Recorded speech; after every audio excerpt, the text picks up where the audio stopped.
So, welcome to UWS Careers Cafe, run by the University of West of Scotland Careers Service and aimed at guiding you to a successful career journey. During this series of podcasts, we've been chatting to a variety of guests, including academics, alumni, students, industry experts and more. I'm your host, Nigel Royal, and in this episode, I'll be focusing on research students' careers, speaking with our special guest, Dr. Holly Prescott. Holly is a PhD specialist guidance practitioner and a trainer at the University of Birmingham, and may be familiar to some of you as the author of highly respected blog, Postgradual, providing career tips, ideas, and no doubt inspiration for PhD researchers. So whether you're just starting out on your PhD and curious about PhD careers, or in the final stages and about to graduate, this episode will hopefully enlighten and inspire you to embrace the future and forge your own rewarding career path. So join us in the Careers Cafe and discover how your PhD can be your passport to a world of possibilities. So first of all, warm welcome to Holly. Thank you for joining us today in the Careers Cafe. You're very welcome, Nigel. Great introduction. I'm glad to be here. Fantastic. So I'm just going to start off, Holly, with asking you about the blog. I've sometimes used ideas from the blog in my workshops and referred students to what I think is a fantastic resource. For our listeners, could you tell us a bit about the blog and how it came about, some of the topics you cover and any plans for the future? Yeah, absolutely. So as you mentioned, Nigel, the blog is called PostGradual. It's taking post-PhD career advice one tip at a time. I did a PhD in kind of a literature, social sciences combination, literature and cultural geography, and I finished that in 2011. And since finishing that, I have spent the past 12, 13 years either working with prospective PhD students who are kind of making the decision about whether to do a PhD or not, or with current PhDs and research students on making their next steps. And what I have noticed over those 12 or 13 years is that a lot of the same questions keep coming up.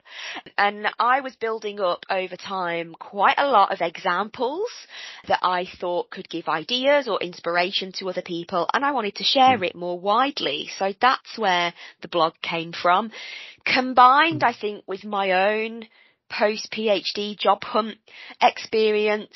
There's an anecdote on the first post of the blog where I talk about my own job hunt and some interview feedback that I got.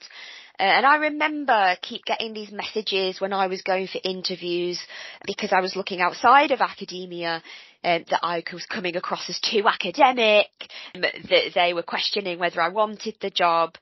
So I just thought, if I can help one person in that position now that I was in all those years ago, then they're brilliant. So the blog mainly focuses on transitioning away from academia after a PhD, but there's also some bits about academic careers in there as well. And it's just common topics like how to generate career ideas, how to understand what you actually want, which sometimes people don't put that much or don't have the time to think about, how to understand what you're good at and how to talk about that in a way that audiences outside of academia can relate to. So there's lots of, those are just some of the topics on there. But sometimes we deal with the more emotional sides of leaving academia as well, looking after yourself in that process, thinking about your identity and how it can feel to have spent so long focusing on one particular area and then go to do something else, because that's not a simple transition. So yeah, I guess that's a summary of where it all came from and what we do on Postgradual. Fantastic, Holly. I mean, it's really interesting hearing the background to why you started the blog, and I can see, why your own personal experience can really feed into that.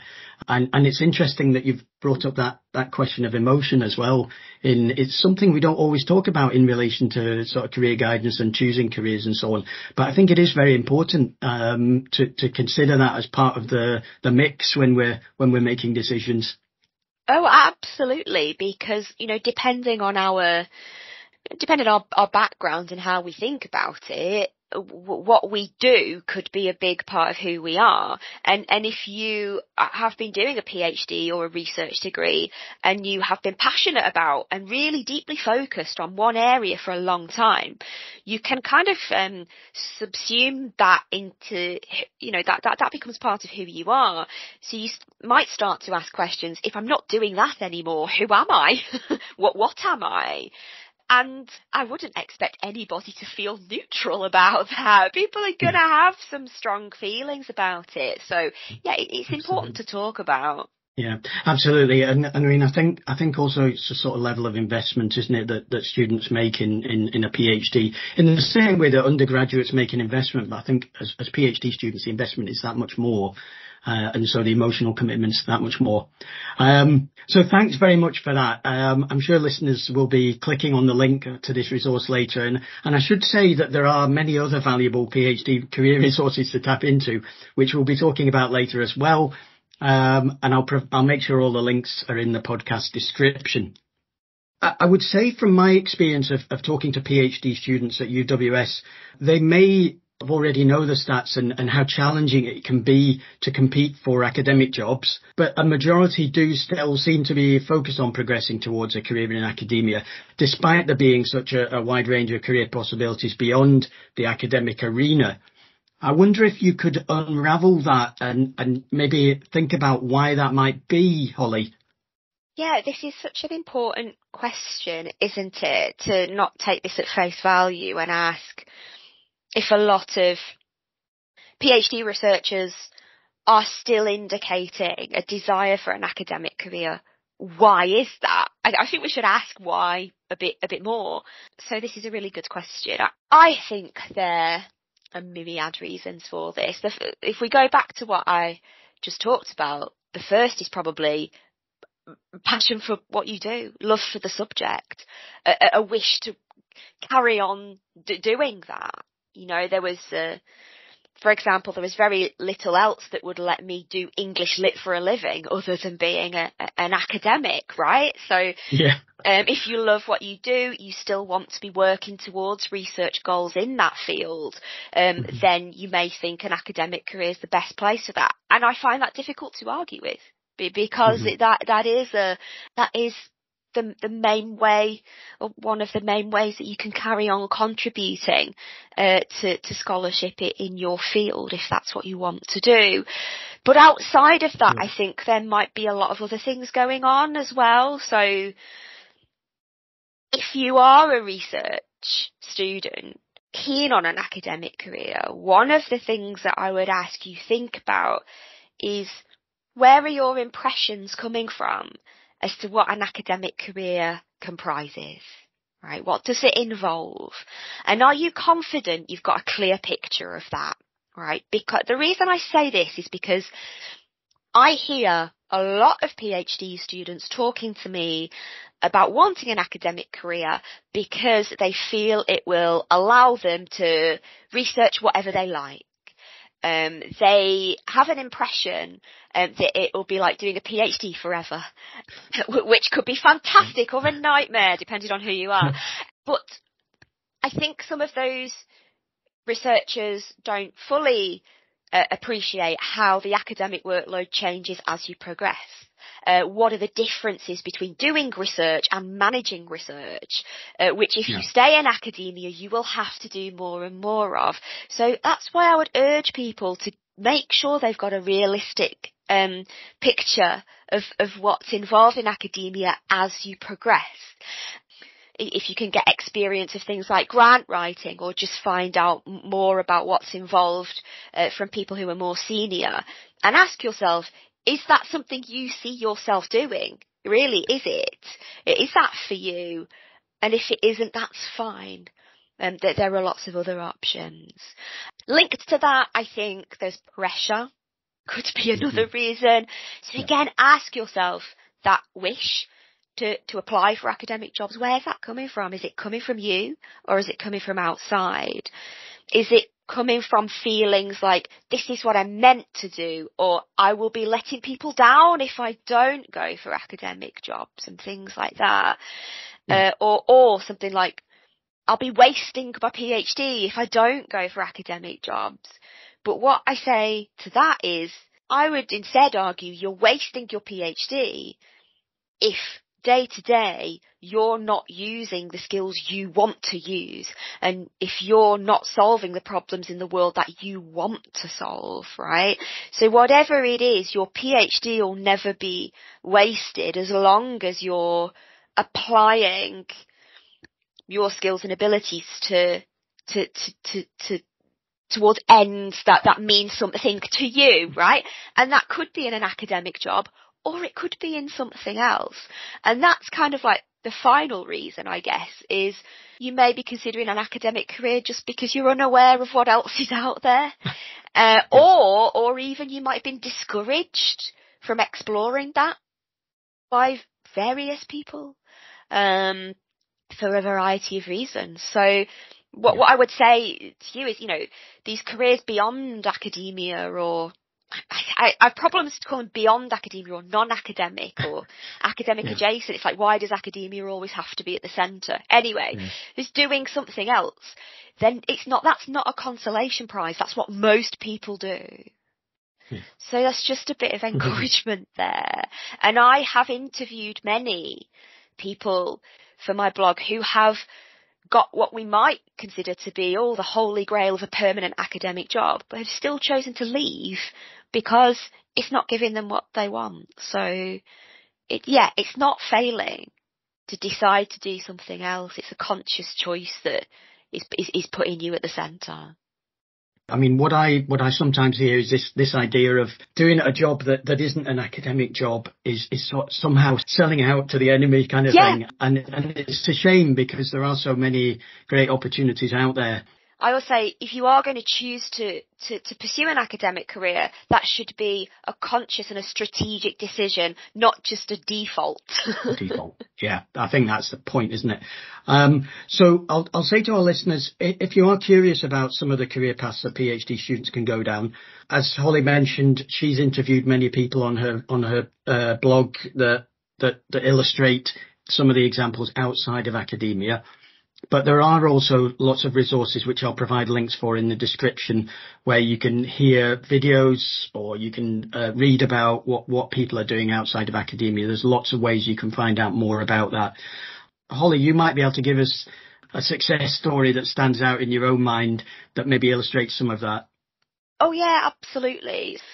There's one in particular that I want to share just because it's so random but so great. And there's a post on my blog specifically looking at leaving academia in the humanities, where I give a case study of someone there who her PhD was in theology. She had a permanent academic job, and she left. And in the interview with her, what we talked about was, if you doubt your transferable skills as a researcher, as a PhD student, just think about all the things you do in an average day or in an average week, right? All the stuff you do. You might be interviewing participants, collecting data, teaching, going to a conference, designing experiments, writing something. You're not just doing all of those things consistently. You're constantly having to register switch between them, right? And that is not something that everyone can do. That is, academia is this very messy workload, and you are very skilled in managing that and switching in that way. So Kat, the lady I interviewed for this particular case study, felt that was one of the most valuable things that she'd got from being an academic, and that she felt mapped perfectly across to what she was doing now. So just to reiterate, she had a academic background in theology. Her area of specialism was the Hebrew Bible, and she is now a product manager for a tech company. And she's now helping to develop technology solutions and software solutions that support students who are neurodivergent, which is to her a really valuable goal to be working towards, but it's very, very wildly different from where she came from. But I think it's such a great example of thinking outside of the box. And she's worked in increments. So, for example, her first job was as a content writer for a tech company. Once she got that role, she realised what other roles there were in the sector that her skills could apply to. So there's lots of messages in that, which I think is, number one, do not feel limited by your academic subject. Number two, if you do want to move outside of academia, then don't put pressure on the first role to be perfect. It's a first step. And then number three, you can use that first step to then assess the lay of the land, get an idea of what's out there when you're in it, and then think, right, so this is what this sector's like, this is what this industry's like, where do I see myself longer term? So yeah, I really recommend people take a look at Kat's case study. It's a really interesting one. I'm sure it is. I mean, I'm sure that she's now using, many of the skills that she started to develop as a PhD student, but it just wouldn't be clear initially, at the outset of how she would be using those skills. And weirdly, the person who moved into her content writer job when she left it was also a theology PhD graduate. And then I spoke to another former academic in Ireland recently, and he had a humanities background, and one of the things that he was considering was product management in tech. So you start to see these links that otherwise you wouldn't see, and it's like, oh, who would have thought, the tech industry could be a great place for theology PhD graduates. Fantastic example. Thanks very much for that, Holly. So, I mean, on that theme about transferable skills, we do hear a lot about transferable skills gained while undertaking a PhD and how these can perhaps shape career options and people's thinking about non-academic careers. But I'm not always sure that students easily take that on board. Could you perhaps unpack that a little bit from your own experience of working with students and helping them to recognise their worth? Yeah, absolutely. I think I'm going to say two things here, probably. Number one is about not taking your skills for granted. And number two is going to be about thinking about skills in a slightly different way. So, firstly, I think it is very easy when you are surrounded by other PhDs and PhD qualified people to presume that everybody out there has the same skills that you do. And that is not the case, right? When you start to move out into sectors other than academia, you have things that other people may not have, even if they are basic things. For example, your level of curiosity, your drive for evidence-based results, your rigour in your approach to work, your ability to bounce back when things aren't going your way, because if there's anything a PhD teaches you, it's that. And I had looked at some really interesting data the other day with a PhD student, actually, to help him process this idea about transferable skills. What we looked at was a survey from the ISE, the Institute of Student Employers. And in this survey, the ISE had asked students what skills they thought employers were most looking for. And they'd asked employers what skills they were most looking for. And interestingly, the second most popular wanted ability from the employers that came bottom of what the students thought the employers were looking for was resilience. Now, I have some issues around resilience, and I think sometimes it can be problematic for and tying into kind of mental health discourses and burnout and things like that. Yes. But if we think about it in terms of an ability to take on feedback and to manage when things aren't going your way and to come back from that, And this data from the ISE just seemed to be screaming, this is what we value, this is what we want. So interesting to see there a mismatch between what students thought and what employers thought. So just wanted to mention that. And then I think people roll their eyes at the term transferable skills. I understand why that is. What I would encourage in that case is if you just think about it as, what bits of yourself do you most enjoy using? And throughout your PhD, think, how can I further develop and get more evidence that I'm good at those bits of myself that I most enjoy using? Because what you're doing there is you're building a bank of evidence about what you're great at and what really energises you. And that could make you the ideal candidate for a job you don't know is a thing yet. So another example, a PhD researcher I worked with a couple of years ago, she loved public engagement and she loved doing things like media training. She did some media training and she got involved in a podcast interviewing other researchers about their work. She loved that and was thinking, oh, maybe I should be a journalist or something like that.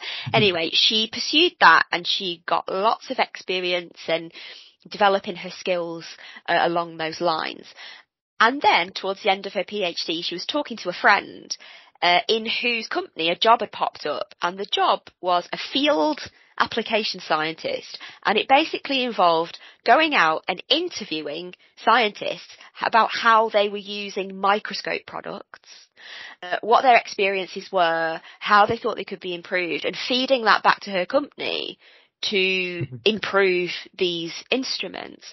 So she was basically using all of those skills and doing what she enjoyed, interviewing people in an industry role. So that's an example of, if you just go with what comes naturally to you, go with the bits of you that you enjoy using, and that can make you the ideal candidate for something that would really suit you, but that you might not know is out there yet. If that makes sense. That does make sense, and I really like that idea about what bits of yourself to enjoy using it. I sort of get that one, and I think as a PhD student, it is brought into relief, isn't it? Perhaps more than it might be in other aspects of life, of what you enjoy doing, because it's so the intensity of it. As a PhD student, that you do get to know yourself pretty well, I think. Yeah. And pay attention also to the things that make you a naughty research student. So what I mean by that one is, in my PhD, I was a naughty research student because once I got experience of teaching, I loved it. Loved the teaching, loved the presenting, and I would put off doing my research to take on more teaching. And I shouldn't really have done that. But that was telling me something. It was telling me something about what I liked to do and where my energy was. So if you find yourself putting off certain things and pursuing other things instead, chances are that is telling you something about what your self wants to be doing. So pay attention to it. Yeah, I mean, I just think because we always beat ourselves up about things when we're procrastinating. Well, we see it as procrastinating, but perhaps it is telling us an important message. So that's another really useful idea from Holly today. So many good ideas there. So I always do this to guests, and I ask them, could you give us your 5 top tips? Blimey, 5 top tips. I can speak quite at length, so I might limit it to 3. Three's fine. Okay, let's see how we get on. So given what we've talked about so far, I would say my number 1 tip is to get you started about what you want to do next after the PhD. Take some time to think about what bits have you enjoyed the most. Have a think about a time when you thought, that I had a really good day at work then. I had a really good PhD day on that day. And think about what was it you were doing then.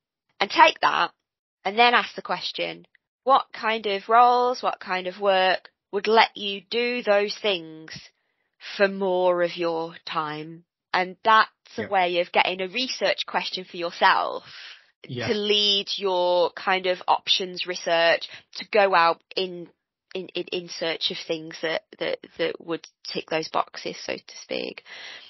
Linked to that, I think tip number 2 is engage your curiosity and put your curiosity into action for your career as well as your research. So if you're a researcher, you're probably a very curious person, right? Think about career exploration as a research project, because it is. Finding out about career options is a research project. So think about how you're doing it now. And if you're sticking some search terms into Google and things like that, evaluate your own research methods. So whatever you're doing to explore career options at the moment, would you do that as a research method for your PhD research? Right? Yeah. And if not, then chances are there's something better you could be doing. So they might go out and do some semi-structured interviews with employers or with employees or...